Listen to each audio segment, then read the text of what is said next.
Good morning students, welcome to EVS class. आज जो हमारा टॉपिक है वो है मेजर एटमॉस्फेरिक पोल्यूटेंट्स, उसके टाइप्स और हम उसके सोर्सेस पढ़ेंगे आज। तो ये जो हमारा लेक्चर है, ये 2 लेक्चर्स में, ये टॉपिक 2 लेक्चर्स में कंप्लीट होगा। तो आज जो पहला हम पढ़ रहे हैं major atmospheric pollutants types and their sources. अब इसमें हम पहले जो पढ़ते हैं, एक टर्म पढ़ेंगे हम, पोल्यूटेंट। पोल्यूटेंट क्या होता है? वो एक ऐसा सब्सटेंस होता है जिसकी क्वांटिटी जो होती है हवा में इंक्रीज़ होती है और वो एडवर्सली इफ़ेक्ट करता है एनवायरनमेंट को। एक ऐसा सब्सटेंस जो ऑलरेडी प्रेजेंट होता है हमारे एनवायरनमेंट में, बट अगर उसकी क्वांटिटी इंक्रीज़ हो जाए तो वो एज ए पोल्यूटेंट वहाँ पे बन जाता है और वो फिर हमारे एनवायरनमेंट को हार्म करता है। जैसे कार्बन डाइऑक्साइड है, सल्फर डाइऑक्साइड है, लेड, ये हमारे एनवायरनमेंट में होते हैं। जैसे कार्बन डाइऑक्साइड हमेशा हमसे ही निकलता है, बट अगर इसकी कंसंट्रेशन, इसकी क्वांटिटी हवा में चली जाती है ज़्यादा, तो ये एडवर्सली इफ़ेक्ट करता है हमारे एनवायरनमेंट को। अब जो नेक्स्ट जो हमारी अब टर्म है वो है कंटामिनेंट। ये वो एक ऐसा सब्सटेंस होता है जो हमारे नेचर में प्रेजेंट तो नहीं होता है, मगर हमारी कुछ ह्यूमन एक्टिविटीज़ की वजह से ये रिलीज़ होता है एटमॉस्फेयर में। पहले से ये जैसे पोल्यूटेंट जो एक सब्सटेंस था वो पहले से प्रेजेंट था, बट ये जो कंटामिनेंट है ये पहले से प्रेजेंट नहीं थे। ये बाद में एडअप हो जाते हैं हमारे एनवायरनमेंट में, क्योंकि हमारी कुछ ह्यूमन एक्टिविटीज़ की वजह से ये ऐड हो जाते हैं एनवायरनमेंट में। फॉर एग्ज़ाम्पल DDT, ठीक है, जो हम एज ए यूज़ करते हैं वहाँ पे जहाँ एज ए पेस्टिसाइड हम इसको यूज़ करते हैं। तो ये तो पहले से पेस्टिसाइड एनवायरनमेंट में नहीं होता है, मगर ये हम एज इंसेक्ट को कंट्रोल करने के लिए पेस्टिसाइड्स यूज़ करते हैं। तो मतलब हमारी ज़रिए, हमारे ह्यूमन मैन मेड के ज़रिए ये बनता भी है, और हमारी जो एक्टिविटीज़ होती है इंसेक्ट को कंट्रोल करने के लिए, तो हम ये DDT यूज़ करते हैं एज ए पेस्टिसाइड। तो फिर ये ऐड हो जाता है हमारे एनवायरनमेंट में, ये पहले से हमारे नेचर में नहीं होता है। अब नेक्स्ट जो है वो है क्लासिफिकेशन ऑफ एयर पोल्यूटेंट्स। हम एयर पोल्यूटेंट्स को किस तरीके से क्लासिफाई करते हैं, वो बेसिस होता है, हम सबसे पहले उसको क्लासिफाई करेंगे on the basis of origin, कि कहाँ से वो ओरिजिनेट हुआ है। सबसे पहले बेस्ड ऑन ओरिजिन अगर हम देखें कि एयर पोल्यूटेंट्स को हम क्लासिफाई करेंगे, अगर हम ओरिजिन के बेसिस पे करेंगे तो सबसे पहला आएगा हमारा प्राइमरी पोल्यूटेंट्स और सेकंड आएगा हमारा सेकेंडरी पोल्यूटेंट्स। इसी तरीके से अगर हम एयर पोल्यूटेंट्स को on the basis of states of matter, किस फॉर्म में है वो, उस बेसिस पे अगर हम एयर पोल्यूटेंट को डिवाइड करते हैं, क्लासिफाई करते हैं, तो एक आएगा गैसेस, मतलब गैसेस फॉर्म में है। दूसरा मतलब पार्टिकुलेट, थोड़ा बहुत आप उसमें डस्ट आप मान सकते हैं, स्मोक, ऐश, उस तरीके से फॉर्म में है, पार्टिकुलेट फॉर्म, या गैसेस फॉर्म या पार्टिकुलेट फॉर्म। सबसे पहला हम पढ़ते हैं बेस्ड ऑन ओरिजिन। ओरिजिन के हिसाब से जो एयर पोल्यूटेंट है वो किस तरीके से क्लासिफाई किया गया है। तो पहला तो था हमारा प्राइमरी पोल्यूटेंट्स। अब जो ये प्राइमरी पोल्यूटेंट्स हैं ये डायरेक्टली इमिट होते हैं एटमॉस्फेयर में और लगभग कंट्रीब्यूट करते हैं 90% ऑफ ग्लोबल एयर पोल्यूशन। मतलब जितना भी हमारा पूरे ग्लोब में एयर पोल्यूशन है उसमें 90% पोल्यूशन इसी प्राइमरी पोल्यूटेंट के थ्रू ही जाता है हमारे एटमॉस्फेयर में। इसमें आप जैसे हम फ्यूल जलाते हैं, डीजल जलाते हैं, पेट्रोल जलाते हैं, तो इनसे निकलती हैं बहुत सारी चीज़ें, तो वो सीधे हवा में चली जाती हैं, ठीक है, एज ए पोल्यूटेंट। जैसे ऑक्साइड्स ऑफ सल्फर निकलते हैं, कार्बन के ऑक्साइड्स, पार्टिकुलेट मैटर निकलते हैं जब हम कोई चीज़ जलाते हैं, उसके साथ गर्दा, धुआं, ये सारी चीज़ें निकलती हैं। नाइट्रोजन के ऑक्साइड्स निकलते हैं, रेडियो एक्टिव कार्बन जो हम यूज़ करते हैं, रेडियो एक्टिव एलिमेंट्स, वहाँ से भी बहुत सारी चीज़ें निकलती हैं, वो भी ऐड होती हैं एटमॉस्फेयर में। और हमारे पोलन्स, जो पेड़ों में पोलन होते हैं वो भी तो हवा में ही जाते हैं। जब विंड डिस्पर्सल होता है तो पोलन जो है वो डिस्पर्स हो जाते हैं फ्लावर के उधर से और सब जगह फैलते हैं और हवा में भी रहते हैं। इसी तरीके से बैक्टीरिया होते हैं, फंगस होते हैं, सिस्ट होते हैं, ये सारी चीज़ें जो होती हैं हवा में डायरेक्टली चली जाती हैं और एज ए पोल्यूटेंट का काम करती है ये। तो इसलिए प्राइमरी है, जो डायरेक्टली हवा में जाती हैं हमारी जो भी एक्टिविटीज़ हो रही होती है उसकी वजह से वो सीधा डायरेक्टली हवा में जाती है, इसलिए प्राइमरी है। और इसकी वजह से 90% ग्लोबल एयर पोल्यूशन होता है। अब हमारा नेक्स्ट है सेकेंडरी पोल्यूटेंट्स। क्योंकि हमने बेसिस ऑफ ओरिजिन में हमने देखा, तो पहले हमने प्राइमरी पोल्यूटेंट पढ़ा और अब हम पढ़ेंगे सेकेंडरी पोल्यूटेंट। ये जो होते हैं ये हवा में डायरेक्टली तो नहीं जाते हैं, ना ये हवा में होते हैं। ये कैसे चले जाते हैं, ये हवा में जो भी पोल्यूटेंट होते हैं वो आपस में, जो भी प्राइमरी पोल्यूटेंट होते हैं वो आपस में कुछ ऐसी इंटरेक्शन होती है, ऐसी रिएक्शन होती है उन लोगों के आपस के बीच में, तो नया ही कोई पोल्यूशन क्रिएट हो जाता है। तो ये होता है सेकेंडरी पोल्यूटेंट। मतलब वो ना डायरेक्टली जाते हैं, ना वो कहीं से प्रोड्यूस होते हैं, ना वो पहले से होते हैं हवा में, ना वो कहीं से लिबरेट होते हैं, बट हवा में बहुत सारे जो पोल्यूटेंट हैं वो आपस में जो रिएक्शनें करते हैं उनकी वजह से, उनकी जो आपस में इंट्रैक्शंस होती हैं, प्राइमरी पोल्यूटेंट की जो आपस में इंट्रैक्शंस होती हैं उसकी वजह से जो है सेकेंडरी पोल्यूटेंट प्रोड्यूस होता है। जैसे हम सबसे पहले अगर हम देखा जाए ग्राउंड लेवल ओजोन, जो मैंने आपको पहले पढ़ाया था, ओजोन की एक लेयर होती है स्ट्रेटोस्फियर में, वो हमारे लिए प्रोटेक्टिव होती है। बट अगर ओजोन की यही लेयर हमारे ग्राउंड लेवल पे होगी, जो बनती किस तरीके से है, नाइट्रोजन के ऑक्साइड्स और वोलेटाइल ऑर्गेनिक कंपाउंड्स जो भी होते हैं, ये चीज़ें प्राइमरी हैं, क्योंकि ये हमने जब फ्यूल जलाया, ये सारी चीज़ें जलाते हैं, वहाँ से गैसेस निकलते हैं, हवा में चले जाते हैं।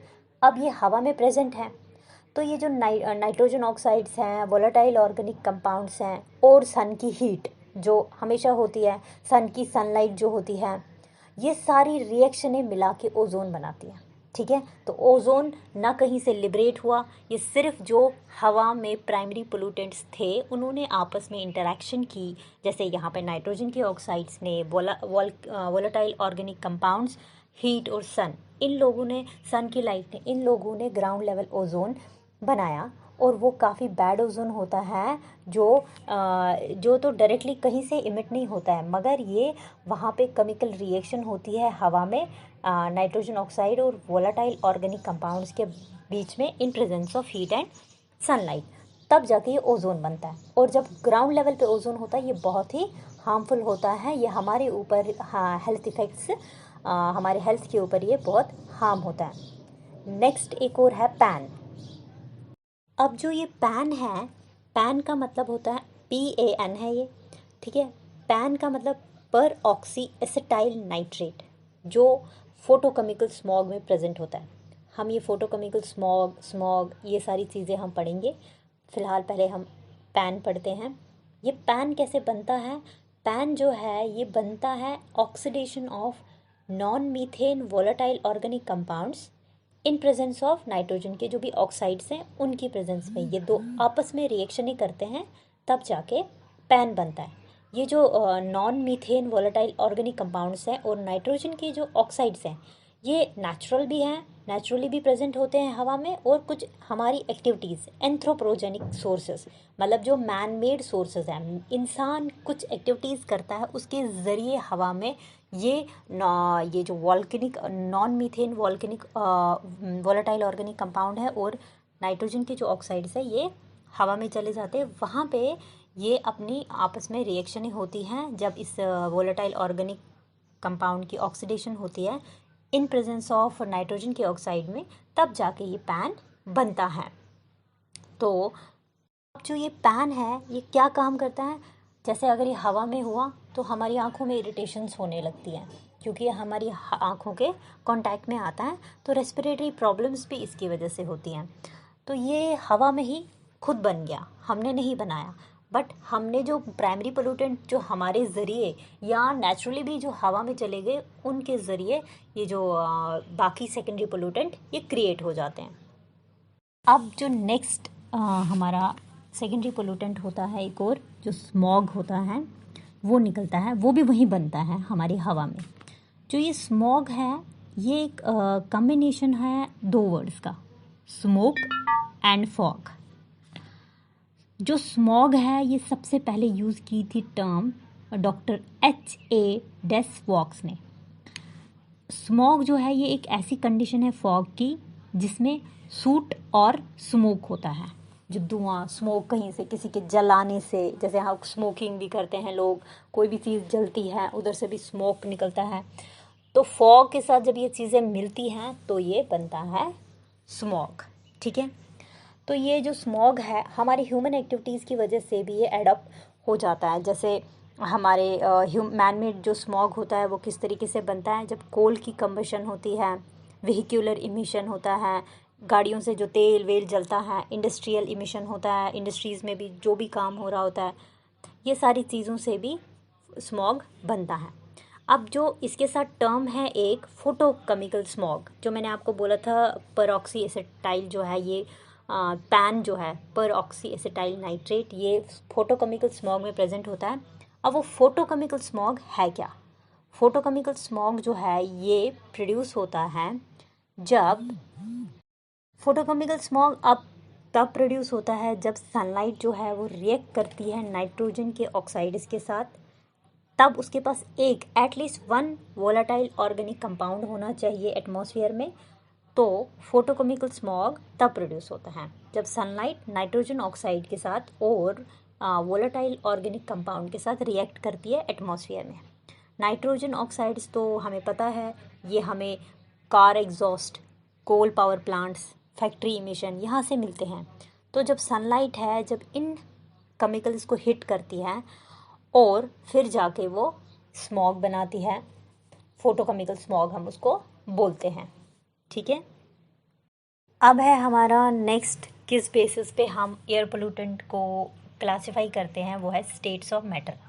पहला है गैसियस, कि गैस के तरीके से जब भी कोई फ्यूल, डीजल, पेट्रोल, कोल जलता है तो वहाँ से नाइट्रोजन के ऑक्साइड्स और सल्फर के ऑक्साइड्स प्रोड्यूस होते हैं, तो ये सारे चले जाते हैं हवा में, तो ये गैसेस पोल्यूटेंट क्रिएट करते हैं। और दूसरा होता है पार्टिकुलेट, ये थोड़ा डस्टी फॉर्म में, थोड़े पार्टिकुलेट मैटर में, उस तरीके से ये प्रोड्यूस होते हैं। Dust, smoke, aerosol, soot, fly ash, जो हम धीरे धीरे आगे जाके पढ़ेंगे ये क्या है, ये सारी चीज़ें होती हैं जो हवा में चली जाती हैं और पोल्यूशन क्रिएट करती हैं। तो दो फॉर्म्स ऑफ किस दो स्टेट्स में है, वो है गैसेस और पार्टिकुलेट में। लिक्विड का इतना नहीं है ज़्यादा, तो इसीलिए दो स्टेट्स में जो एयर के पोल्यूटेंट्स हैं वो हवा में चले जाते हैं। तो फिलहाल आपका जो क्लासिफिकेशन ऑफ एयर पोल्यूटेंट है on the basis of origin and on the basis of matter, states of matter, तो ये इसमें कंप्लीट हुआ। नेक्स्ट में हम पढ़ेंगे classification on the basis of chemical composition. अब जो on the basis of chemical composition जो है हम एयर पोल्यूटेंट को क्लासिफाई करेंगे, तो उसमें सबसे पहला आता है organic air pollutants. Organic air pollutants वो होते हैं जो डिराइव करते हैं from the living matter that are already natural, जो हमेशा प्रेजेंट होते हैं लगभग हवा में ही और लिविंग मैटर के बने होते हैं। ऑर्गेनिक का मतलब वही होता है, तो उससे रिलेटेड जो पोल्यूशन होगा और अगर वो हवा में हुआ तो वो एयर पोल्यूटेंट हुआ। फॉर एग्जांपल आप hydrocarbons, aldehydes, ketones, organic sulphur compounds, ये सारे जो हैं ये लिविंग मैटर से डिराइव किए गए हैं और ये नेचुरली प्रेजेंट होते हैं हवा में। तो इस तरीके से इनकी केमिकल कंपोजिशन अगर ऑर्गेनिक फॉर्म में है। नेक्स्ट, अगर एयर पोल्यूटेंट इनऑर्गेनिक है, तो इनऑर्गेनिक एयर पोल्यूटेंट्स क्या हैं, वो जो लिविंग मैटर से डिराइव नहीं किए गए हैं और जो पहले से प्रेजेंट नहीं है, जैसे कि carbon dioxide, carbon monoxide, oxides of sulphur, ये सारी चीज़ें हम अपने से प्रोड्यूस करते हैं और हवा में वो लिबरेट हो जाते हैं। कोई भी आप जला दो, कोई भी फ्यूल जलाओ, वहाँ से ये चीज़ें लिबरेट होके चली जाती हैं हवा में। तो ये दो फॉर्म्स ऑफ एयर पोल्यूटेंट हैं जो on the basis of chemical composition air pollutants को क्लासिफाई किया गया है। अब जो मैं आपको टेबल दिखा रही हूँ, ये इसमें क्या है कि कौन सी वो इंडस्ट्रियल सोर्सेज हैं जहाँ से एयर पोल्यूशन निकलता है। मेजर इंडस्ट्रीज़ कौन सी हैं जहाँ से एयर पोल्यूशन निकलता है। पहला है जो इंडस्ट्री, और उससे जो निकलने वाला एयर पोल्यूशन है और एयर पोल्यूटेंट है वो क्या है। पहले अगर आप देखेंगे थर्मल पावर प्लांट, वहाँ से निकलता है नाइट्रोजन डाइऑक्साइड, ये नाइट्रोजन के जो भी ऑक्साइड्स हैं, सल्फर के ऑक्साइड्स, पार्टिकुलेट्स, ये वहाँ से निकलते हैं। इसी तरीके से आप लेंगे स्टील इंडस्ट्री, यहाँ से स्मोक निकलेगा, कार्बन मोनोऑक्साइड, फ्लोराइड, पार्टिकुलेट्स, जैसे पार्टिकुलेट्स में फ्लाई ऐश, एरिसॉल, सूट, ये सारी चीज़ें होती हैं, यहाँ से निकलती हैं।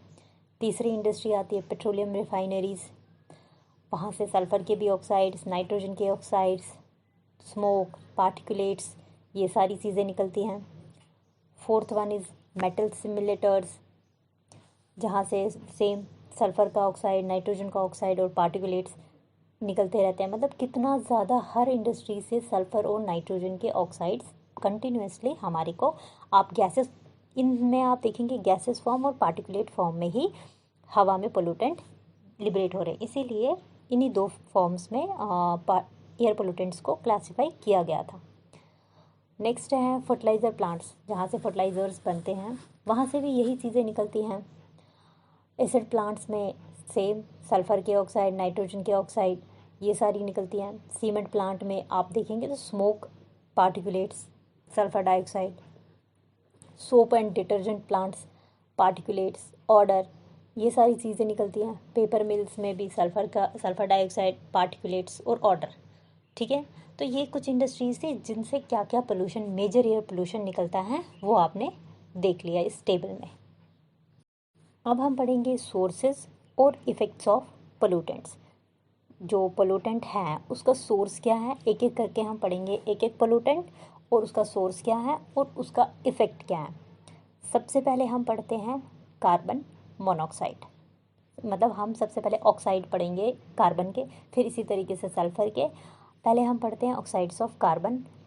कार्बन के जो ऑक्साइड्स हैं उसमें सबसे पहले आएगा कार्बन मोनोऑक्साइड। ठीक है, ये काफ़ी कलरलेस, ऑर्डरलेस गैस होता है, जो प्रोड्यूस होता है अगर इनकम्प्लीट बर्निंग हो जाए कार्बन बेस्ड किसी भी फ्यूल की। जैसे कि आप ले लो पेट्रोल, डीजल, वुड, अगर इनकी इनकम्प्लीट बर्निंग हो जाएगी तो वहाँ से जो गैस निकलेगा वो कार्बन मोनोऑक्साइड होगा। वो काफ़ी कलरलेस और ऑर्डरलेस होता है।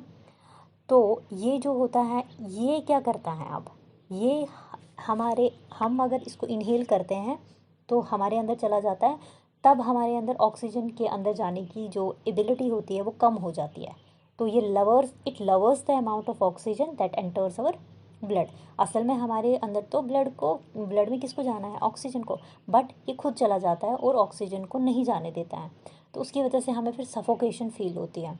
ठीक है, और हम हमेशा एकदम कंफ्यूज्ड, स्लीपी, हमें हमेशा नींद आ रही होती है जब हमारे अंदर कार्बन मोनोऑक्साइड चला जाता है। तो ये पता लग गया आपको कि कहाँ से निकलता है और इसका क्या हेल्थ इफ़ेक्ट है। तो ये कार्बन मोनोऑक्साइड के हेल्थ इफ़ेक्ट्स हैं। नेक्स्ट जो ऑक्साइड्स हैं वो है कार्बन डाइऑक्साइड। ऑक्साइड्स किसके, कार्बन के, वो है कार्बन डाइऑक्साइड, CO2। ये प्रिंसिपल ग्रीन हाउस गैस है जो इमिट होता है जब बहुत सारी ह्यूमन एक्टिविटीज़ होती है। पहले तो हमारे से ही निकलता है ये, जब हम एक्सेल करते हैं हवा तो हमसे कार्बन डाइऑक्साइड बाहर आता है। वो नॉर्मली तो प्लांट ले लेता है, बट जब एक्सेस चीज़ें हो जाती हैं, जैसे हमारी एक्टिविटीज़ हैं, जो हम कोल, पेट्रोलियम, नेचुरल गैस जलाते हैं, वहाँ से बहुत ज़्यादा कार्बन डाइऑक्साइड लिबरेट होता है, हवा में चला जाता है, और वहाँ पे ये होता तो ग्रीन हाउस गैस है। अब ग्रीन हाउस गैस क्या होता है, मैंने आपको बताया था एटमॉस्फेयर जो होता है हमारे को एज ए एनवेलप होता है, उसमें बहुत सारे गैसेस होते हैं। जब हमें सन की रेज़ आती है हमारे अर्थ पे, तो अर्थ से क्या होता है, बहुत सारी रेज़ वापस रिफ्लेक्ट बैक होती हैं, वापस चली जाती हैं अर्थ को टकरा के। जो सन की रेज़ टकरा जाती है अर्थ के सरफेस को और वापस जाती है, तो वापस जब वो जा रही होती है तो रास्ते में उनको एक एनवेलप मिलता है जिसको हम एटमॉस्फेयर बोलते हैं। वो रोक देता है कुछ रेज़ को अपने पास ही, ताकि हमारा अर्थ जो है वो वार्म रहे। नहीं तो एकदम से कूल हो जाएगा हमारा अर्थ अगर हमारे पास एटमॉस्फेयर नहीं होगा, क्योंकि इसी एटमॉस्फेयर में हमें गैसेस होते हैं, बहुत सारी चीज़ें होती हैं जो इन रेज़ को रोक देती हैं इस एटमॉस्फेयर के इर्द गिर्द ही, तभी हमारा अर्थ जो है वो वार्म रहता है। अब जो ये गैसेस होती हैं इसमें कार्बन डाइऑक्साइड भी एक गैस होती है। जो भी गैस होती है इसका क्या काम होता है, इनको ग्रीन हाउस गैस बोलते हैं। ये एक एनवेलप बनाते हैं और ये अर्थ से बाहर जो वापस निकलने वाली रेज होती है उनको उधर ही कैप्चर करते हैं और हमारी अर्थ को वार्म रखते हैं। इसी वजह से हमारी अर्थ वार्म रहती है, क्योंकि हमारे पास एटमॉस्फेयर है और उसमें गैसेस होते हैं। और जो कार्बन डाइऑक्साइड है ये one of the most principal green house gas है। बट अगर जब ये एक्सेस हो जाएगा, जितना ये एक्सेस हो जाएगा उतना ज़्यादा ये रेज़ को एब्जॉर्ब करेगा। तो जितना एब्जॉर्ब करता जाएगा तो अर्थ तो ज़्यादा से ज़्यादा वार्म होती जाएगी, तो वो भी हमारे लिए तो बेनिफिट नहीं है। आपने वो नर्सरी देखी होगी प्लांट्स की, तो वो एक ग्रीन कलर का जो वो होता है शेड जैसा बनाया हुआ है, उसके अंदर प्लांट्स होते हैं। वो क्यों रखे होते हैं? क्योंकि वो जो प्लांट्स होते हैं ना, उनको चाहिए होता है वार्म क्लाइमेट। बाहर बेशक ठंड कितनी हो, मगर अंदर जब सन की रेज अंदर आती है उस शीट से, फिर वो शीट जब वो वापस जा रही होती है रेज, तो वो शीट उनको उधर ही कैप्चर करता है, और जो प्लांट्स को जितनी गर्माहट चाहिए होती है वो उनको मिलता है। इसी तरीके से हमारा एटमॉस्फेयर भी था, उसने भी हमारे को वार्म करने के लिए अंदर गैसेस जो भी थी उसकी, वो हमारे को वार्म करते थे, वो ये सन की रेज को कैप्चर करके रखते थे। बट जब यही ग्रीन हाउस गैसेस एक्सेस हो गए, तो हमारा जो अर्थ है वो वार्म ज़्यादा हो गया और हीटअप हो गया। तो धीरे धीरे ग्लोबल वार्मिंग का बहुत बड़ा रीज़न हमारा कार्बन डाइऑक्साइड ही बना है तो ऐसे बेनिफिट में, मगर हमारी कुछ एक्टिविटीज़ हैं, ह्यूमन एक्टिविटीज़, जैसे हम कोल पेट्रोलियम लगातार जला रहे हैं, उसकी वजह से हमारा जो अर्थ है, अर्थ का जो प्लैनेट, जो अर्थ प्लैनेट है, इसका जो टेम्परेचर है कंटिन्यूसली दिन ब दिन बढ़ते ही जा रहा है। तो ये बहुत ही हार्मफुल है हमारे लिए। निकलता भी ये burning of coal petroleum and natural gases से ही है। अब नेक्स्ट है ऑक्साइड ऑफ नाइट्रोजन। ये कहाँ से प्रोड्यूस होता है? ये नाइट्रोजन और ऑक्सीजन से बनता है। जब फ्यूल जलता है, जब फ्यूल की कंबशन होती है, कौन से फ्यूल की? पेट्रोल, डीजल और कोल की। इनकी कंबशन जब होती है तब नाइट्रोजन और ऑक्सीजन मिलके नाइट्रोजन के ऑक्साइड्स बनाते हैं। अब ये क्या करता है?